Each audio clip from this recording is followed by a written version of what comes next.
Y Vicente Alcántara, que está ya con el boli en la mano, dándole ahí para arriba, para abajo, preparando la entrevista que vamos a abordar en unos instantes. Ahora ya estamos aquí en marcha. Vicente, buenas noches, ¿cómo estás? Buenas noches, Manolo, muy bien. Pues nada, otro jueves más contigo. Aquí andamos. Abordando temas de interés para todo el mundo, para poder, como decimos, encontrar luz a veces en esa oscuridad cuando tenemos algún tipo de problemática y no sabemos cómo tratarla, cómo abordarla, ¿no? Pues es lo que intentamos en este espacio de psicología con Vicente Alcántara. Esta noche concretamente vamos a tratar la celopatía y aunque al final de la entrevista siempre hablamos de cuál es el tema que vamos a abordar la próxima semana, ya quiero reseñarlo un poco. Bueno, coméntanos un poco, Vicente, cuál es el tema que abordaremos la próxima semana. Vamos a hacerlo al revés hoy. Ah, vale. Bueno, si quieres saber cómo te queda la cara cuando chupas un limón, chupa uno y sabrás. Y me lo miro, ¿no? Te lo miras. Luego lo probaré, a ver. Venga. A ver qué pasa. La semana que viene me gustaría hablar de la depresión. La depresión. Sí, he recibido muchos mensajes en la página web de bastantes pacientes que me preguntaban a ver si se podía hacer el programa con este tema porque les interesaba bastante. Además es un tema que está ahí en candelero porque la depresión habitualmente pues lo padece mucha gente, ¿no? Porque como comentamos y decimos en muchas ocasiones, vivimos deprisa, queremos o necesitamos hacer más y bromeando decimos necesitamos que el día tenga 24 horas más, pero eso ya sería un escándalo porque no podríamos soportarlo. El caso es que con el bombardeo de tantas cosas que tenemos que hacer y atender, pues nos desbordamos, ¿no? Y caemos por ese y por otros motivos en depresiones que luego al final pues no somos capaces de controlar. Pues bueno, la próxima semana trataremos la depresión, Vicente. Y esta semana pues un tema interesante, la celopatía, ¿no? Bueno, la pregunta para empezar pues no puede ser otra, ¿no? Que poder entender qué es la celopatía. Vale. Si me permiten, me gustaría dedicarle el programa a una paciente que estamos trabajando este tema. Y se lo dije que se lo dedicaría a ella, ella sabe quién es y bueno, saludará al resto de pacientes y muy bueno, bien. Ya nos metemos en tema. A ver, Manolo, la celopatía, primero tenemos que entender o intentar comprender qué son los celos, que realmente es una emoción que tiene un origen de un deseo desmedido por poseer algo o por poseer a la persona que amamos. Entonces, a partir de aquí es cuando ya subyace el tema de la infidelidad, que puede ser real o imaginaria, pero que existe y que está ahí, siempre destinado a la persona que amamos. Esos celos se encuentran condicionados de una forma desmesurada por esta propiedad y esta forma de solicitar a la otra persona esa exclusividad, que es lo que genera los celos. Existen dos tipos de celos, los que podemos denominar normales, que bueno, no generan demasiado interferencia en la vida del paciente, y los que en este caso los celos normales no son patológicos, y luego tenemos los celos que sí se convierten en patológicos.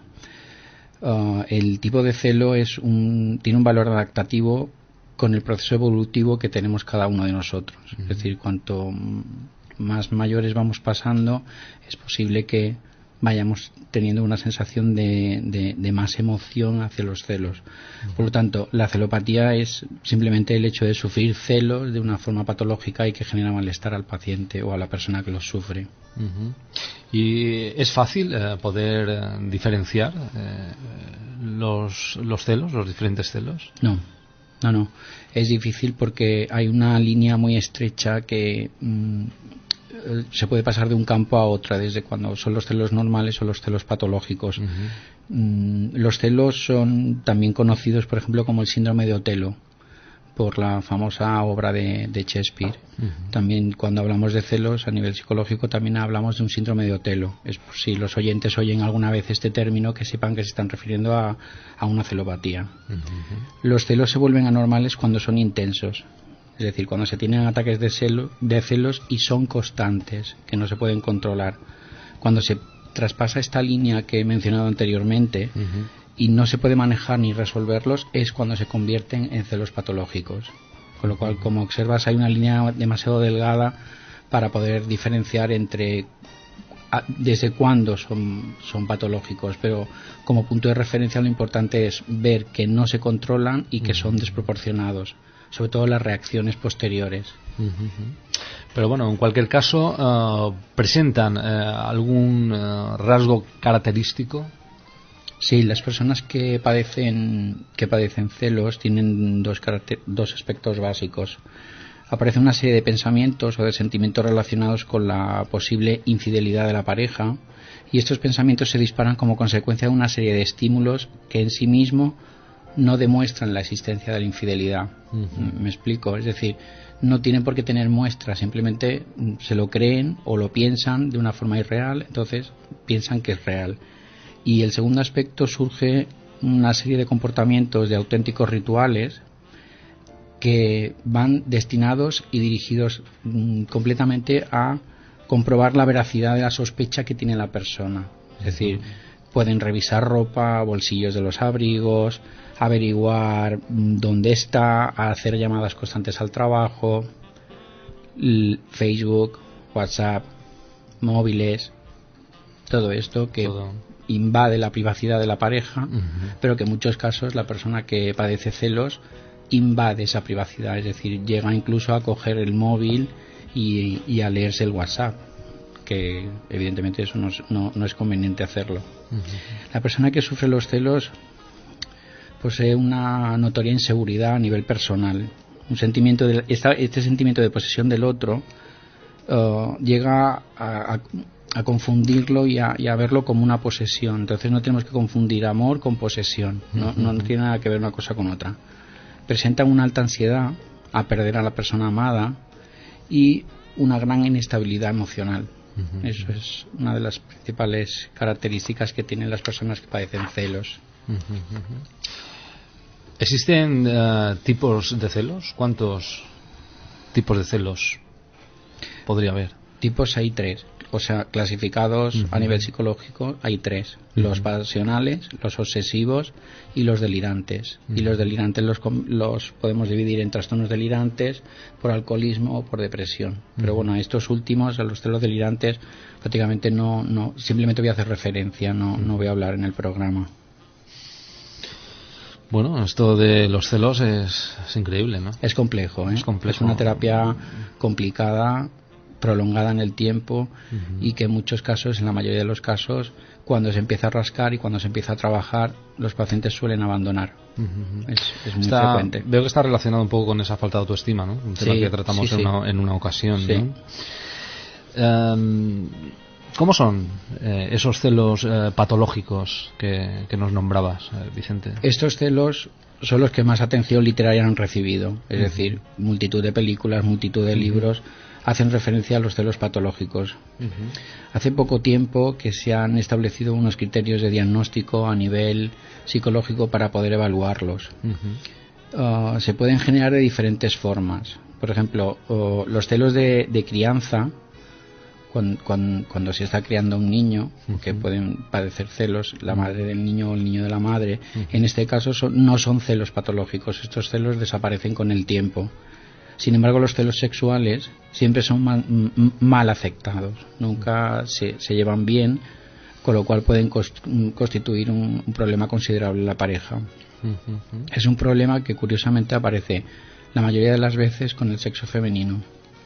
Sin embargo, la presentación de los celos es más frecuente en mujeres, pero la presentación no es la misma. Los varones, cuando padecen celos, presentan esos celos de una forma agresiva, con ira, con mala comunicación a nivel verbal, y sin embargo las mujeres adoptan una forma de tristeza, de depresión, e incluso llegan a sentirse culpables por sentir celos. Si te das cuenta, ninguno de los dos, o sea, los dos pueden padecer celos, pero la representación de los mismos no es la misma. Sufren más de celos las mujeres que los hombres. O sea que podríamos decir que, bueno, básicamente son estos los síntomas que suelen padecer estas personas, o hay más síntomas que nos dicen que están padeciendo este tipo de patología. Bueno, la sintomatología es la que te he referido anteriormente, pero hay más síntomas que los podemos dividir tanto a nivel emocional como cognitivo como conductual. Ahora explico qué es esto para que los oyentes nos entiendan. Cuando hay la sintomatología a nivel emocional presenta ansiedad y agresividad. A nivel cognitivo hay unos pensamientos intrusivos constantes y pensamientos automáticos que no nos dejan realmente vivir con tranquilidad.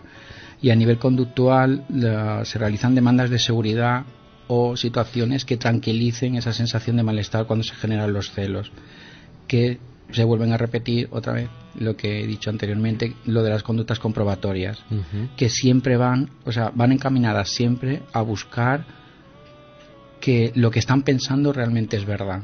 Y en la mayoría de las veces, en un tanto por ciento muy elevado, no lo es. Entonces, siempre se produce el mismo patrón. Se realizan las conductas comprobatorias, se genera una discusión, se discute con la pareja, mira qué he encontrado, mira qué me estás haciendo, mira tal. Entonces, el otro explica el hecho, la persona que padece celos ve efectivamente que se está comprobando que se ha equivocado, y entonces ahí empieza a aparecer la culpabilidad y la frustración. Otra vez he vuelto a caer, otra vez he vuelto a sentir culpa, otra vez he vuelto a sentir celos, otra vez he vuelto a desconfiar, y otra vez entramos a la misma rueda. Sobre todo si es una persona que disponga de mucha imaginación, pues aún peor, ¿no? Porque es capaz de poder proyectar, ¿no? Sí, yo he tenido, en uno de los casos de los varios que he visto de celos, tenía una paciente que en el mero hecho de que en la puerta de casa hubiese un coche aparcado que ella no conociese, pensaba que ya era la amante del marido. O sea, fíjate a qué nivel. Se suelen revisar las carteras, por ejemplo, los bolsillos de la ropa americanas, abrigos, buscando facturas de hotel. Es que es muy amplio, sí. Las cosas que pueden dar lugar cuando estamos en ese estado, ¿no? de celopatía, ¿no? Que ya no es un celo puntual común, sino ya un trastorno que nos desestabiliza, ¿no? Y da lugar a que perdamos la confianza hacia la otra persona, ¿no? Que es lo peor que nos puede pasar, porque se pierde la convivencia en la pareja en este caso, y entonces pues no llegamos a nada bueno. ¿Tienen los celos algún tipo de característica en común? Sí, una de las características principales que presentan los celos, o las personas que padecen celos, es que a nivel emocional están totalmente desestructurados. Tienen picos emocionales. Es como si estuvieran en una montaña rusa emocional. De repente están muy felices y luego de repente caen y están absolutamente hundidos en la miseria. Pero las características básicas tiene que existir una ausencia de una causa real que desencadene los celos. Tienen una extraña naturaleza de las sospechas por las cuales se generan los celos, y tiene que haber una reacción irracional del sujeto que está afectado por los celos para que pueda en un momento determinado perder el control. Con lo cual, ¿qué pasa? Que este carácter patológico de los celos realmente son celos patológicos cuando la intensidad de los mismos es desproporcionada, que no controla la situación, el sufrimiento de la persona que padece celos es extrema y el grado de interferencia en su vida cotidiana es muy grave. Entonces ahí es cuando vemos realmente que hay una celopatía.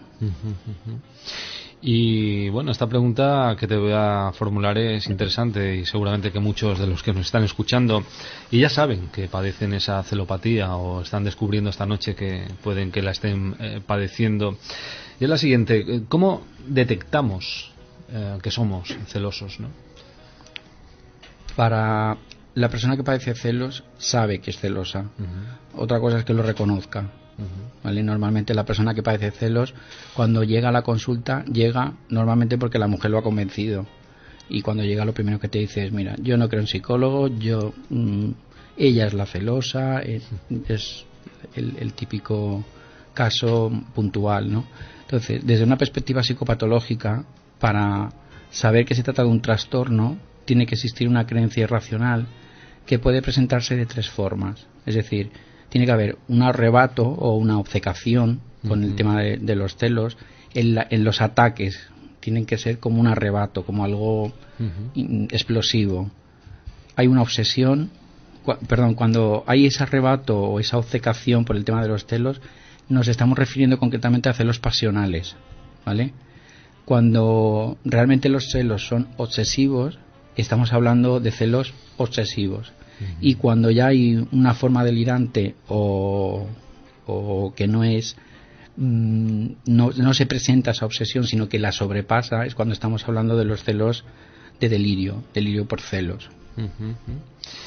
Explícanos un poco, ahora que hablabas de ellos, cómo son cada uno de ellos, ¿no? Así un poco en profundidad, ¿no? ¿Cómo son cada uno de estos celos diferentes? Sí, mira, los pasionales surgen de la inseguridad de perder a la persona querida y de la envidia que ésta puede pensar que otra persona pueda disfrutar de esa persona que amas. Ahí siempre hablamos de celos pasionales. Cuando nos referimos a los obsesivos, siempre aparecen pensamientos, imágenes o impulsos mentales que irrumpen repentinamente la actividad mental, con lo cual la persona se desestructura y de forma involuntaria los perciben como amenazantes y como carentes de sentido, es decir, aparece, no sabe cómo controlarlo y no entienden por qué se provoca esa ansiedad y ese malestar que le genera. Y los delirios de celos es la conjunción entre los celos obsesivos y los delirantes, y es una suma general que lo que hace es que genera ideas falsas y los genera como patológicos. Anteriormente nos has hablado de arrebato y de obcecación. ¿Qué diferencia hay entre ellos, entre el arrebato y la obcecación? El arrebato es una reacción pasional de máxima intensidad y de una duración muy breve, duran poco, pero que pueden aparecer como una respuesta porque la persona que padece los celos se siente insultada, se siente agredida, con lo cual ahí tiene el arrebato y es cuando detecta que se está sintiendo mal. Sin embargo, la obcecación se refiere a un sentimiento profundo y es duradero el malestar, o sea, no es algo impulsivo, con lo cual esto deriva en el sujeto en que aparece la humillación, pero siempre van en forma lineal. Primero aparece el arrebato y después la obcecación. Suele ser una cuestión lineal. ¿Y qué se hace en terapia? En terapia. Bueno, en terapia la primera visita se suele hacer con la pareja. Se hace una primera entrevista clínica, se escucha las dos partes porque es fundamental escuchar a ambas personas, porque ante un mismo hecho ninguna de las dos tiene la misma perspectiva, ¿no? Entonces, aquí en el programa hemos hecho mucha referencia constantemente a la persona que padece celos, pero hay que tener en cuenta también la persona que está viviendo con una persona celosa, que esa persona también lo sufre, porque es un control continuo. Llegan a sentirse bastante mal. Entonces, posteriormente a la primera entrevista clínica realizamos una serie de técnicas conductuales que lo que hacemos es, sobre todo, trabajar con la persona que padece los celos. Se hacen exposiciones, a veces incluso reales, y intentamos que se realice una prevención de respuesta. Es decir, si suele haber situaciones de celos 3 veces por semana, hay que intentar rebajarlas a 1, más o menos, ¿vale? A nivel cognitivo, lo que se hace es la reestructuración cognitiva, es decir, quitar las ideas irracionales y que esas ideas empiecen a tomar conciencia de que por qué las ve como irracionales y por qué las cree así. Entonces hay que trabajarlas. Y en algunas ocasiones, cuando ves que los celos van disminuyendo, se realiza terapia de pareja.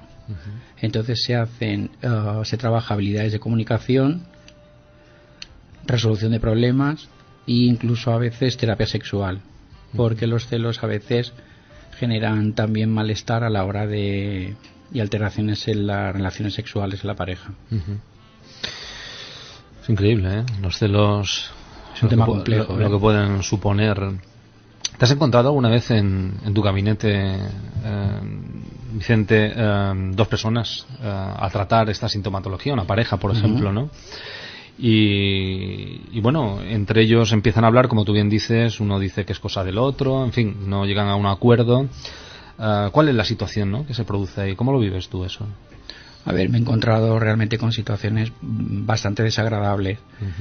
Es muy frecuente que los pacientes, cuando llegan a la sesión, sobre todo la primera sesión, los dejas que hablen, y normalmente lo que hacen es basar su comunicación en el reproche y en la discusión. Entonces, cuando han transcurrido 30 minutos o 40, les digo: mirad, hace 40 minutos que estáis discutiendo. Entonces me dicen, se dan cuenta realmente de la mala comunicación que tienen.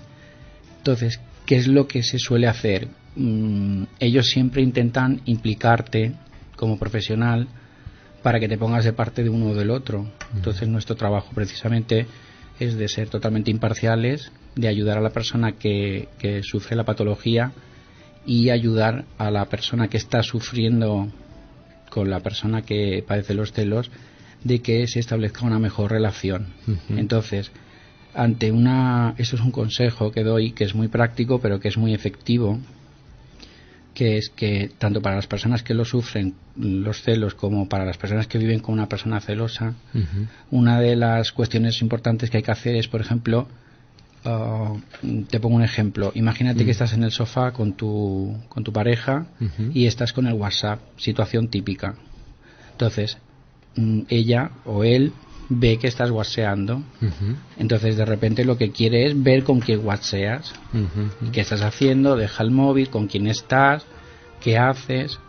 Entonces, en esta situación, lo mejor es contrastar esa cuestión. Es decir, estás whatsappeando y te pregunta con quién, muéstraselo, que ella vea que realmente, o él que vea realmente que no hay problema. Lo mejor es contrastar la información. En el momento que la persona que sufre celos contrasta y ve la información, se relaja, no se genera la ansiedad y no hay conflicto. ¿Vale? Por ejemplo, si llegas tarde a casa, ¿de dónde has venido? Tal, y empieza el interrogatorio, lo mejor es mostrar de dónde se viene, porque eso a ella le da confianza, o a ella o a él le da confianza, entonces rebaja la ansiedad y no se siente mal. Sobre todo, contrastar siempre la información o la duda. De hecho, las personas que son celosas o que sufren celos, yo siempre se lo digo en la consulta, no se tienen que sentir avergonzados.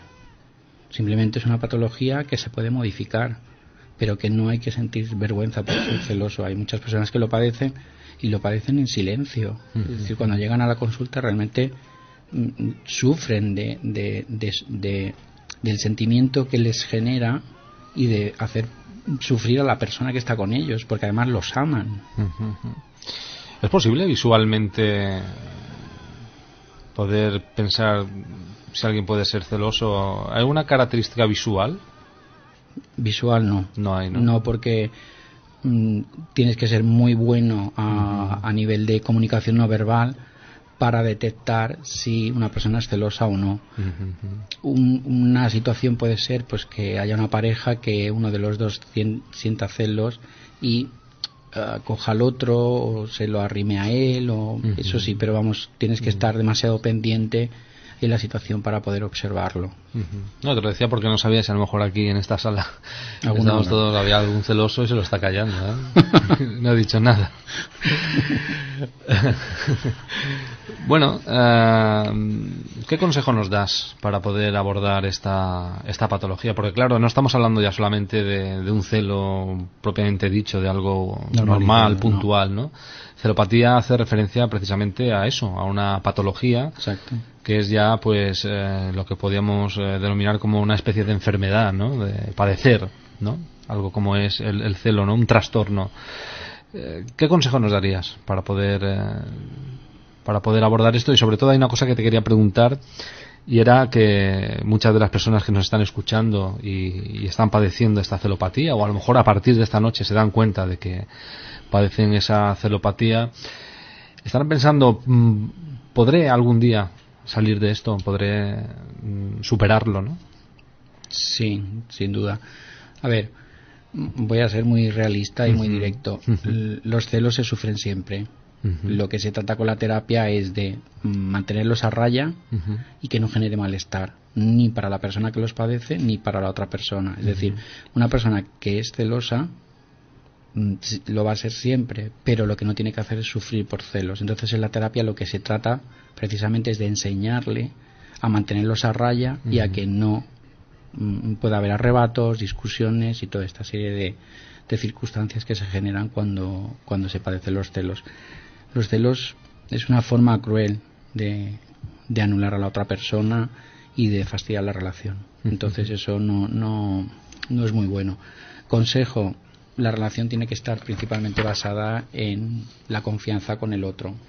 De hecho, hay un gran profesional de la psicología como me gusta hacer esta referencia para finalizar, que es Enrique Echeburroa, que está especializado también en celos, y él dice que en una pareja lo mejor que tiene que haber son actividades diversas, y él siempre pone como ejemplo que lo mejor es poner los huevos en distintas cestas. Entonces, nunca mejor dicho. Entonces, bueno, lo mejor es tener una vida rica, activa, ocupada, y que es la mejor manera para poder promover una buena autoestima y una buena relación entre dos personas. ¿Nacemos celosos y se nos despierta? Voy a enfocar la pregunta. ¿Es posible que una persona que nunca haya mostrado celos pueda convertirse en celosa porque otra persona provoque en él eso, o es innato? ¿Ser celoso y un día por circunstancias te comportas así? Los celos se aprenden. Se aprenden. O sea, puedes no serlo y convertirte en un ser celoso por culpa de otra persona. ¿Es posible hacerlo? No, por culpa de... Bueno, por culpa no. Por consecuencia del comportamiento de otra persona. Sí, es decir, puede haber una circunstancia durante tu proceso evolutivo que sí genere según qué condicionantes para que puedas sentir celos. Pero hay personas que sí lo despiertan y hay otras personas que no lo despiertan. Depende mucho también de la autoestima de cada uno. Si tú basas tu relación en la confianza y confías en el otro, no tienes por qué sentir celos. Pero realmente la persona que siente celos sufre mucho, lo pasan realmente mal. Una vez hablé con un compañero tomando un café de forma distendida y le dije: ¿eres celoso? Y me dijo: creo que sí, pero no sé de cuál de las tres. Este lo tiene mal, este. Pues sí. Este lo tiene mal. Bueno, Vicente, era para poner un toque de humor al tema, sí. Porque supongo que la gente que padece celos, pues... Lo pasa realmente mal. En alguna medida, claro, lo pasa mal. No es fácil, ¿no? Porque no son a lo mejor dueños de sí mismos, ¿no? En ese comportamiento, ¿no? Porque se dejan llevar por ese estímulo, ese sentimiento que los desborda, que es esa celopatía. Bueno, Vicente, un jueves más contigo, aprendiendo muchas cosas y bueno, y pudiendo darnos cuenta de que en manos de un profesional hay soluciones siempre, ¿no? Sí, algún oyente que vea que está sufriendo un episodio de celos o una situación así en pareja, no tiene nada más que llamarme, pedirme hora, hacemos una primera visita y luego ya que decida libremente si quiere hacer terapia o no. Hay personas que cuando empiezan la terapia y ven que se empieza a rascar, no les gusta. Ya no les va bien. No. Pero bueno, en general el 95% de los casos tienen una mejoría considerable. Eso es bueno.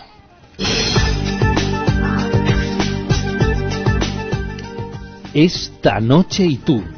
Psicología con Vicente Alcántara. 92.9. Frecuencia modulada. Radio Marrachí.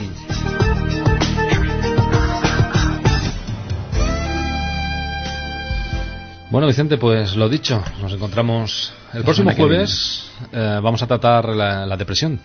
Así un tema importante, ¿no? Interesante también. Creo que es mucha la gente que padece la depresión y entonces pues os invito a que el próximo jueves pues estéis con nosotros para poder escuchar este tema que vamos a tratar y abordar de una forma profesional. vicentealcántara.es Mi página web. Es tu página web, ¿no? Donde pueden encontrarte, interactuar contigo, pueden ponerse al día de los temas que hemos tratado, de temas que podemos proponer, que nuestros radioyentes pueden proponer para abordarlos en el programa o contigo, o pidiéndote una cita para poder de una forma personal y personalizada poder pues tratar o abordar cualquier problemática o trastorno que padezcan, y que bueno, se pueden poner en contacto contigo para ello, ¿no? Así es. Así que recordadlo, vicentealcántara.es, nuestro psicólogo todos los jueves aquí en Esta Noche y Tú. Un placer tenerte, Vicente. Gracias, igualmente. Gracias a estar contigo, pues podemos aprender cada jueves un poquito más. Buena nit. Pásalo bien.